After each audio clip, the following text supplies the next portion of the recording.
Right now, the FBI and ATF teaming up with local police, working to find out who's behind 13 highway shootings. And if they're connected, you're looking live over the Triangle where many of those shootings happened. Now, drivers in Blue Springs and Lee Summit have also been targeted. Tonight we have team coverage on the investigation. Jadian Thompson spoke with one of the victims of these shootings. We begin, though, with Brenda Lise Gonzalez, who asked police if these shootings are linked. Brenda. Mark, we don't know if they're related, but police are trying to figure out if any of the shootings do have anything in common. I've got nearly all of the police reports, especially all of the ones that happened in the Kansas City metro area, and the majority of the cases, the victims tell a common story. They see a driver pull up beside them, they hear a bang, and then they find the bullet holes in their cars. One of the shootings happened last night near downtown, near Bartle Hall, where a man was shot in the leg. In one case, a mom was with her daughter and found the bullet hole in the passenger side where her daughter was sitting. In Lee Summit, a man was shot in the leg. In another case, another man was shot in the arm. The Violent Crimes Task Force and Law Enforcement Resource Center started putting the pieces together last week. Now they're working with the FBI and other agencies to figure out if the shootings are connected. They could be related, they could be completely random. We just don't know right now, but they definitely dictate for us to look further into them.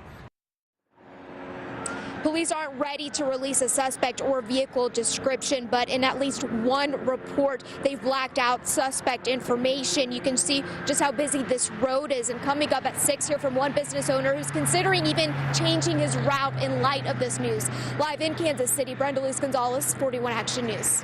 Now, the pieces of this puzzle started coming together last Thursday. Police say since then, the shooting count went from 4 to 13. Several of the shooting initially were found as property crimes and not assaults. Police say that's why it took them a little longer to connect the dots.